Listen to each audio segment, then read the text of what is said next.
എല്ലാ പ്രിയ വിദ്യാർത്ഥികൾക്കും പുതിയതിലേക്ക് സ്വാഗതം. കാലിക്കറ്റ് യൂണിവേഴ്സിറ്റി 4ാം സെമസ്റ്റർ പരീക്ഷ ജയിക്കാൻ ശ്രദ്ധിക്കേണ്ട കാര്യങ്ങളെക്കുറിച്ചാണ് ഈ ഒരു വീഡിയോയിൽ പറയാനുള്ളത്.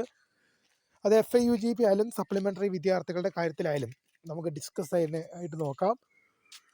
വിശദമായ വാർത്തയിലേക്ക് പോകുമ്പോൾ ആദ്യമായി ചാനൽ കാണുന്ന വിദ്യാർത്ഥി സുഹൃത്തുക്കളുണ്ടെങ്കിൽ തീർച്ചയായും പഠിക്കേണ്ട മറക്കണ്ട സബ്സ്ക്രൈബ് ചെയ്ത് കൂടെ പറയാൻ പ്രത്യേകം ശ്രദ്ധിക്കുക. സബ്സ്ക്രൈബ് ചെയ്യുന്ന നോട്ടിഫിക്കേഷൻ ബെല്ലേക്കുള്ള ഓപ്ഷൻ എനേബിൾ ചെയ്യുക. ചാനൽ വീഡിയോസ് നിങ്ങൾക്ക് ഉപകാരപ്രദമാകുന്ന തീർച്ചയായും ലൈക്കും കൂടി ചെയ്യുക. നിങ്ങളുടെ സുഹൃത്തുക്കളിലേക്ക് ഷെയർ ചെയ്ത് കൊടുക്കാനും കൂടി പ്രത്യേകം ശ്രദ്ധിക്കാം. അതുപോലെ തന്നെ നമ്മുടെ ചാനൽ വാട്സ്ആപ്പ് ചാനൽ ജോയിൻ ചെയ്യാൻ ആഗ്രഹിക്കുന്നത് വാട്സ്ആപ്പ് ചാനൽ കൂടി ജോയിൻ ചെയ്യാൻ പ്രത്യേകം ശ്രദ്ധിക്കാം. അപ്പോൾ നമുക്ക് നേരെ വളരെ പ്രധാനമറിയുന്ന വാർത്തയിലേക്ക് തന്നെ കിടക്കാം. കാലിക്കറ്റ് യൂണിവേഴ്സിറ്റി 4ാം സെമസ്റ്റർ പരീക്ഷ, അത് FIUGP ആയാലും സപ്ലിമെൻ്ററി ഇംപ്രൂവ്മെൻറ്റ് പരീക്ഷ ആയാലും എഴുതാൻ പോകുന്ന വിദ്യാർത്ഥികൾ ജയിക്കാൻ വേണ്ട കുറച്ച് കാര്യങ്ങൾ ശ്രദ്ധിക്കേണ്ടതാണ്. അപ്പോൾ ഇത് ഇവർക്ക് അവസാന അവസരമാണെന്ന് പറഞ്ഞു. ആരുടെ കാര്യമാണെന്നുള്ളത് നമ്മൾ ലാസ്റ്റ് പറയുന്നതാണ്. ജയിക്കാൻ പ്രധാനമായും ശ്രദ്ധിക്കേണ്ട കാര്യങ്ങളെന്ന് പറയുന്നത്, നിങ്ങൾ ആദ്യം തന്നെ നിങ്ങളുടെ സിലബസ് ഡൗൺലോഡ് ചെയ്യാനാണ്. നിങ്ങളുടെ യൂണിവേഴ്സിറ്റി വെബ്സൈറ്റിൽ നിങ്ങളുടെ അഡ്മിഷൻ്റെ, ഇപ്പോൾ ഉദാഹരണം പറയുകയാണെങ്കിൽ ഏത് വർഷം 2024 അഡ്മിഷൻ ആണെങ്കിൽ 2024 അഡ്മിഷൻ വിദ്യാർത്ഥികളുടെ സിലബസ് നിങ്ങൾക്ക് കാലിക്കറ്റ് യൂണിവേഴ്സിറ്റി വെബ്സൈറ്റിൽ ലഭ്യമാകുന്നതാണ്. ആദ്യം നിങ്ങൾ ചെയ്യേണ്ടത് സിലബസ് ഡൗൺലോഡ് ചെയ്യുക എന്നുള്ളതാണ്. എന്നിട്ട് അടുത്ത് ചെയ്യേണ്ടത് സ്റ്റഡി മെറ്റീരിയൽസ് കണ്ടുപിടിക്കുക എന്നുള്ളതാണ്. സ്റ്റഡി മെറ്റീരിയൽസ് നിങ്ങൾക്ക് കിട്ടാൻ ഒരുപാട് വഴിയുണ്ട്. ഇപ്പോൾ ഉദാഹരണം പറയുകയാണെങ്കിൽ നിങ്ങൾക്ക് ഇതിനെ എന്ത് ചെയ്യാം, യൂട്യൂബ്, മറ്റ് പ്ലാറ്റ്ഫോമുകൾ ഇതിനായി ഉപയോഗിക്കാം.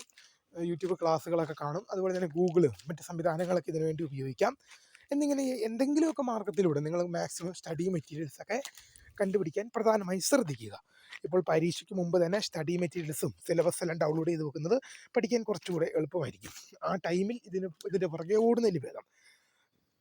പിന്നെ അത് മാത്രമല്ല, ഇപ്പം 3 വർഷ ഡിഗ്രി വിദ്യാർത്ഥികളെ സംബന്ധിച്ച് ഒരു മാക്സിമം ഒരു 5 വർഷത്തെ ക്വസ്റ്റ്യൻ പേപ്പറെങ്കിലും എടുത്തു വെക്കാൻ പ്രധാനമായി ശ്രദ്ധിക്കുക. അത് 3 വർഷ വിദ്യാർത്ഥികളെ സംബന്ധിച്ച് അവർ 3 വർഷം 3 ഇയർ വിദ്യാർത്ഥികളെ സംബന്ധിച്ച് അവർക്ക് പഴയ സിലബസുകൾ തന്നെയാണ്. അതുകൊണ്ട് തന്നെ നിങ്ങൾ 5 ഇയേഴ്സിൽ ഒരു 5 വർഷത്തെ ക്വസ്റ്റ്യൻ പേപ്പറൊക്കെ എടുത്ത് വെച്ച് റിപ്പീറ്റഡ് ക്വസ്റ്റ്യൻസൊക്കെ പ്രധാനമായും ഏതൊക്കെ വരുന്നതെന്നാണ് ശ്രദ്ധിക്കേണ്ടതുള്ളത്. പക്ഷേ ഈ പ്രീവിയസ് ഇയർ ക്വസ്റ്റ്യൻ പേപ്പർ എന്ന മെത്തേഡ് FIUGP വിദ്യാർത്ഥികൾക്ക് ഉപയോഗിക്കാൻ സാധിക്കില്ല. കാരണം FIUGP 2024 സ്റ്റാർട്ട് ചെയ്തത്. ഈ വർഷം 4ാം സെമസ്റ്റർ എഴുതാൻ പോകുന്ന FIUGP വിദ്യാർത്ഥികളെ സംബന്ധിച്ച് അവരുടെ റെഗുലർ എക്സാമാണ്. ആദ്യമായിട്ടാണ് 4ാം സെമസ്റ്റർ എക്സാം FIUGPയുടെ നടക്കാൻ പോകുന്നത്. അതുകൊണ്ട് അവരെ സംബന്ധിച്ച് ഈ പ്രീവിയസ് ഇയർ ക്വസ്റ്റ്യൻ പേപ്പർ എന്നൊരു പാറ്റേൺ അവർക്ക് നടക്കില്ല. പക്ഷേ 3 വർഷ ഡിഗ്രി വിദ്യാർത്ഥികളെ സംബന്ധിച്ച് അങ്ങനെയല്ല. അവർക്ക് previous year question paper Calicut university സൈറ്റിൽ നിന്നും അവൈലബിൾ ആണ്. ഇനി കാലിക്കറ്റ് യൂണിവേഴ്സിറ്റി സൈറ്റിൽ നോക്കിയിട്ട് നിങ്ങൾ ക്വസ്റ്റ്യൻ പേപ്പർ കാണുന്നില്ലെങ്കിൽ കാലിക്കറ്റ് യൂണിവേഴ്സിറ്റിയുമായിട്ട് അഫിലിയേറ്റ് ചെയ്തിട്ടുള്ള മറ്റ് കോളേജുകളുടെ ഔദ്യോഗിക വെബ്സൈറ്റിൽ നിങ്ങൾക്ക് ചിലപ്പോൾ ക്വസ്റ്റ്യൻ പേപ്പർ കിട്ടാനുള്ള സാധ്യതകൾ വളരെ കൂടുതലാണ്. ചില കോളേജുകളുടെയൊക്കെ വെബ്സൈറ്റിൽ തന്നെ ക്വസ്റ്റ്യൻ പേപ്പർ പ്രൊവൈഡ് ചെയ്യാറുണ്ടെന്നുള്ള വിവരം ശ്രദ്ധയിൽപ്പെടുന്നു.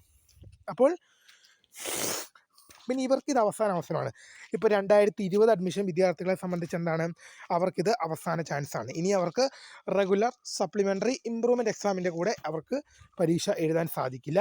പകരം യൂണിവേഴ്സിറ്റി കോൾ ഫോർ ചെയ്യുന്ന 1 ടൈർ റെഗുലർ സപ്ലിമെൻ്ററി എക്സാമിനേഷനും സ്പെഷ്യൽ സപ്ലിമെൻ്ററി എക്സാമിനേഷനും മേഴ്സി ചാൻസ് പരീക്ഷകൾക്കൊക്കെ ആയിട്ട് വെയിറ്റ് ചെയ്യേണ്ടതായിട്ട് വരും. ഇതിന് മിനിമം ഒരു 5 ഇയേഴ്സെങ്കിലും ഇനി മാക്സിമം പിടിക്കാനുള്ള സാധ്യത വളരെ കൂടുതലാണ്. അതുകൊണ്ട് തന്നെ തീർച്ചയായും ശ്രദ്ധിക്കേണ്ട ഒരു കാര്യമെന്നുള്ളത്, 2020 അഡ്മിഷൻ വിദ്യാർത്ഥികൾക്ക് സപ്ലി ഉണ്ടെങ്കിൽ തീർച്ചയായും ഇത്തവണ തന്നെ ഇത് ക്ലിയർ ചെയ്ത് പോകാൻ ശ്രദ്ധിക്കുക. ഇപ്പോൾ 2021, 22, 23 അഡ്മിഷൻ വിദ്യാർത്ഥികളൊക്കെ ക്ലിയർ ചെയ്യേണ്ടെന്നല്ല, നിങ്ങളും ക്ലിയർ ചെയ്ത് പോകണം. എത്രയും പെട്ടെന്ന് ക്ലിയർ ചെയ്ത് പോകുന്നതാണ് നല്ലത്. പക്ഷെ എന്നാൽ പോലും 2021-കാർക്കും 22-കാർക്കും 23-കാർക്കൊക്കെ ഇനിയും ചാൻസ് ഉണ്ടെന്നുള്ളത് പ്രധാനമായും ശ്രദ്ധിക്കേണ്ട ഒരു വസ്തുതയാണ്. പിന്നെ FIUGP വിദ്യാർത്ഥികളെ സംബന്ധിച്ച് പറയാനുള്ളൊരു കാര്യമെന്ന് പറയുന്നത്, FIUGPയുടെ നിങ്ങളുടെ റെഗുലർ എക്സാമാണ് 4ാം സെമസ്റ്റർ പരീക്ഷ നടക്കാൻ പോകുന്നത്. ഈ 4ാം സെമസ്റ്ററിൽ നിങ്ങൾക്ക് സപ്ലി വന്നു കഴിഞ്ഞാൽ നിങ്ങൾക്ക് നിങ്ങളുടെ 6ാം സെമസ്റ്റർ പരീക്ഷയോടൊപ്പം മാത്രമാണ് എഴുതാൻ സാധിക്കുക. ഒരു നിശ്ചിത ടൈമിൽ ഡിഗ്രി എന്ന പ്രോഗ്രാം കംപ്ലീറ്റ് ചെയ്യണമെന്നുള്ള ആഗ്രഹം കിട്ടാത്ത ഒരു പ്രശ്നത്തിലേക്ക് തന്നെ പോകുന്നൊരു വളരെ നിർണായകമായൊരു സെമസ്റ്ററാണ് 4ാം സെമസ്റ്റർ പരീക്ഷ. അതായത് അടുത്ത വർഷം ഒരു മാർച്ചിലാണ് 6ാം സെമസ്റ്റർ പരീക്ഷ കഴിയുക. ഒരു മെയ് മാസത്തോടു കൂടി 6ാം സെമസ്റ്റർ റിസൾട്ട് നിങ്ങൾക്ക് പബ്ലിഷ് ചെയ്യും. അപ്പോൾ ഈ 6ാം സെമസ്റ്ററിൻ്റെ റിസൾട്ട് വരുമ്പോൾ തന്നെ, അല്ലെങ്കിൽ നിങ്ങൾ പഠിച്ചിറങ്ങുന്ന ആ ടൈമിൽ തന്നെ നിങ്ങൾക്ക് ഈ ഡിഗ്രി എന്ന പ്രോഗ്രാം കംപ്ലീറ്റ് ചെയ്ത് കിട്ടണമെങ്കിൽ 4ാം സെമസ്റ്ററിൽ സപ്ലി ഇല്ലാതെ പോകുന്നതായിരിക്കും ഏറ്റവും നല്ല ബെറ്റർ ഓപ്ഷൻ എന്ന് പറയുന്നത്. 4ാം സെമസ്റ്ററിൽ സപ്ലി ഉണ്ടായിക്കഴിഞ്ഞാൽ നിങ്ങൾക്ക് 6ാം സെമസ്റ്ററിൻ്റെ ഒപ്പം തന്നെ അത് എഴുതണം. അതുമാത്രമല്ല 6ാം സെമസ്റ്ററിൻ്റെ റിസൾട്ട് വന്ന് ഇപ്പോൾ മെയിൽ വരികയാണെങ്കിൽ ഒരു ജൂൺ ജൂലൈയോട് മാത്രമേ നിങ്ങൾക്ക് എന്ത് ചെയ്യുകയുള്ളൂ, നാലാം സെമസ്റ്റർ പരീക്ഷയുടെ റിസൾട്ട് അവൈലബിൾ ആവുകയുള്ളൂ. അങ്ങനെ വരുമ്പോൾ നിങ്ങളുടെ ഡിഗ്രി എന്ന പ്രോഗ്രാം കംപ്ലീറ്റ് ചെയ്യാൻ കുറച്ച് ചെറിയൊരു ഡിലേ വരും. ഒരു 1-2 മാസത്തെ ഡിലേ വരും. നിങ്ങൾ PG മറ്റ് അഡ്മിഷനും കാര്യങ്ങൾക്കൊക്കെ നോക്കുകയാണെങ്കിൽ ആ ഡിലേ നിങ്ങളെ സംബന്ധിച്ച് ഈ വർഷം ആ വർഷം നിങ്ങൾക്ക് PGക്ക് അല്ലെങ്കിൽ BEdനൊക്കെ പോകുക എന്നുള്ള സ്വപ്നം ചിലപ്പോൾ നടക്കാത്തൊരു പ്രശ്നത്തിലേക്ക് വരും. അതുകൊണ്ട് തന്നെ 4ാം സെമസ്റ്റർ പരീക്ഷ വളരെ നിർണായകമായൊരു സെമസ്റ്റർ പരീക്ഷയാണ്. 4 സപ്ലി വന്നു കഴിഞ്ഞാൽ 6ൻ്റെ കൂടെ മാത്രമാണ് എഴുതാൻ സാധിക്കുക. തീർച്ചയായും ഈ കാര്യങ്ങൾ ശ്രദ്ധിച്ച് മുന്നോട്ട് പോകുമല്ലോ. അപ്പോൾ കൂടുതൽ അപ്ഡേറ്റുകൾ വരും മണിക്കൂറുകളിലും വരും ദിവസങ്ങളിൽ നിങ്ങളെ അപ്ഡേറ്റ് ചെയ്യാം. അപ്പോൾ പുതിയ കാണുന്നവരെ നെയിം ഇസ് കൃത ഫോൺ for the time for watching by.